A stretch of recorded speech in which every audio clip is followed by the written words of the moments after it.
작년 한 해 대한항공 합격생 통계의 합격생들이 진짜 스펙 10명이었잖아요. 작년 한 해가 길어졌는데 그때 뭐 할지도 조금 생각을 해보시고. 안녕하세요. 네, 면접 쉽고 재밌게 알려드리겠습니다. 재밌는 면접 하나쌤, 따뜻한 면접 그냥쌤, 힐링되는 면접 지은쌤입니다. 네. 오늘 저희가 작년 한 해 대한항공 합격생 통계 통계편을 준비했는데요. 사실 제일 궁금하신 게 합격생들이 진짜 스펙, 그 다음에 토익, 뭐 이런 것들, 공백기간 이런 걸 정말 궁금해하셔서 저희가 오늘 낱낱이 작년 한 해 대한항공 입사한 합격생들 기준으로 좀 말씀드리도록 하겠습니다. 네. 사실 10명이었잖아요. 작년 한 해 입사한 친구들이. 그래서 모든 대한항공을 통계낸 건 아니라서 저희 조스 합격생 통계라서 그 부분 좀 양해해 주셨으면 좋겠습니다. 네. 그리고 요걸 들으시면서 사실 좀 채용이 약간 길잖아요. 그래서 이제 공백 기간이 길어졌는데 그때 뭐 할지도 조금 생각을 해보시고 어드바이스도 들으시면 좋지 않을까 생각을 해봤습니다. 네, 그러면 바로 들어가 볼까요? 네. 먼저 학교부터 말씀드리면요. 10명 중에 7명이 지방대 학생이었고요. 3명만 서울 지역의 학생이었고, 그리고 그 7명 중에 2명은 지방 2년제 학생이었어요.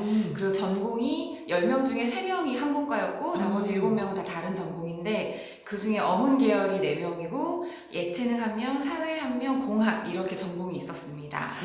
되게 다양하죠. 네, 정말 다양해요. 그리고 학점은 2점 후반대부터 4점 초반대까지 쫙 있어요. 이건 뭐 하나 딱 정하기가 어렵고 학점이 굉장히 다양했고, 그리고 나이 많이 궁금해 하실 텐데 나이가 24살 1명, 25살 2명, 26살이 제일 많았어요. 4명이었고 4명. 네, 27살도 2명 있었고요. 그리고 28살이 1명 있었는데 그 28살 합격생은 이제 스튜어드 합격생이었어요. 남이승. 네, 맞아요.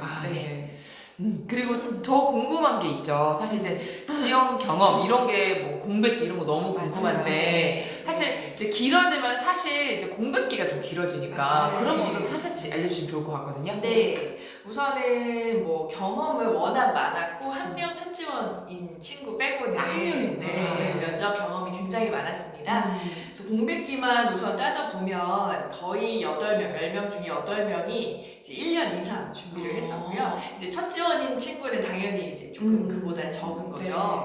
그리고 이제 8명 중에 그 1년 이상 했던 8명 중에 이제 3명이 이제 2년 이상 준비를 한 겁니다. 네, 그래서 굉장히 오랫동안 뭐 그 안에 이제 뭐 회사 생활한 친구도 있었고요. 이제 준비를 좀 꽤 오래 했다라고 보시면 되고, 그리고 그 안에서 좀 임원 면접을 갔던 경험이 있는지 좀 다른 항공사 포함해서. 네. 근데 대한항공을 봤을 때는 대한항공 면접만 봤을 때는 임원 경력이 있는 친구가 이제 6명 정도 됐었고요. 좀 있네요. 그리고 실타임만 계속 하다가 붙은 친구가 이제 3명. 계속 적지 않아. 네, 아주 큰 비중이었고요. 그리고 첫 지원인 친구 1명이 있었습니다. 그리고 이제 또 토익이나 외국어도 궁금해하실 것 같은데요. 너무 궁금하네. 지금 할 수 있는 거기도 해요. 그렇죠, 맞아요. 그래서 토익은 우선 900대 초반이 3명 있었고요. 많아. 네, 800대가 초중 후반 다 합쳐서 이제 6명. 그리고 이제 700 중반대가 1명 있었습니다. 600대가 없네요. 네, 600대는 이제 실무 면접을 통과한 친구들은 되게 많았었어. 근데 이제 마지막 최종으로 갔을 때는 800대나 700대가 훨씬 많았습니다. 근데 이게 되게 이제 600대가 사실은 이제 최종 합격에 영향을 미쳤냐 안 미쳤냐를 저희가 장담할 순 없지만 실제로 저희가 그때 1차 면접 때 600대 친구들이 되게 많았어요. 거의 반 정도. 근데 이제 2차에서 좀 떨어지기도 하고 3차에서 되게 많이 떨어지거든요. 근데 사실 그 부분이 제가 봤을 때는 면접관이 걸러온 부분보다는 사실 그 친구들 자체가 많이 물어보더라고요. 이번에 언니들 800대 많아요? 이렇게 스스로 좀 많이 불안해하셨거든요. 근데 그 부분도 좀 영향을 미치지 않았나 라는 생각이 들어서 600대가 제가 알기로 최종 합격에는 있는 걸로 알고 있고요. 꽤 있는 걸로 알고 있는데 좀 아무래도 그런 상대적인 약간의 불안감이 있었던 걸로 좀 생각이 듭니다. 그리고 이제 좀 정확하게 이제 어떤 통계를 들어봤는데 지금 이 공백 기간이 길어지니까 사실 학교를 지금 어떻게 할 수는 없잖아요. 맞아요. 근데 저희가 할 수 있는 부분이 사실 가장 쉬운 게 어떤 스펙적인 토익 부분인 것 같아요. 근데 이제 토익도 있고 토스도 있고 오픽도 있는데 사실 이 세 개가 방식이 다 틀리기 때문에 세 개를 다 하시는 분보다 면접관들은 사실 토익 세대거든요. 그래서 사실은 이제 토익 시험을 많이 보셨기 때문에 오픽이라든지 토스보다는 그냥 토익 하나만 갖고 계셔도 충분히 합격생이 되게 많았거든요. 네, 맞아요. 토익을 하나 파시는 걸 좀 추천드리고 싶고요.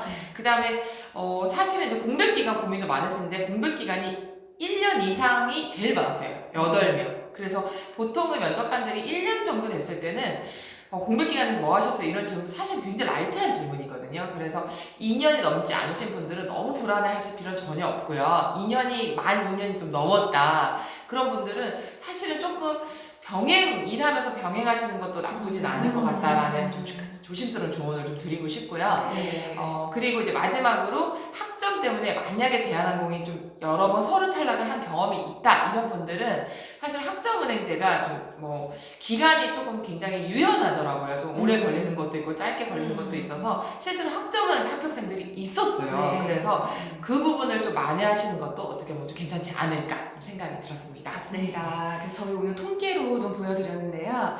저희 합격생 관련된 다른 뭐 통계라든지 아니면 면접 자세한 후기 합격 후기 같은 거 저희 블로그에 좀 자세히 나와 있으니까요. 와서 참고하시면 좋을 것 같습니다. 조스플라이 치시면 네이버에 블로그가 검색이 됩니다. 네, 그리고 우리 여러분 사실 체육 많이 없어서 좀 불안하실 수도 있는데 그 시기에 좀 얼마나 마음 잡고 준비하느냐가 중요하니까요. 오늘 우리 영상 보시고 그럼 나는 이걸 다시 해보자 좀 긍정적으로 생각하시는 계기가 되었으면 좋겠습니다. 네. 나는 나대로 붙는다 생각하시고요. 다음 영상에서 만나요.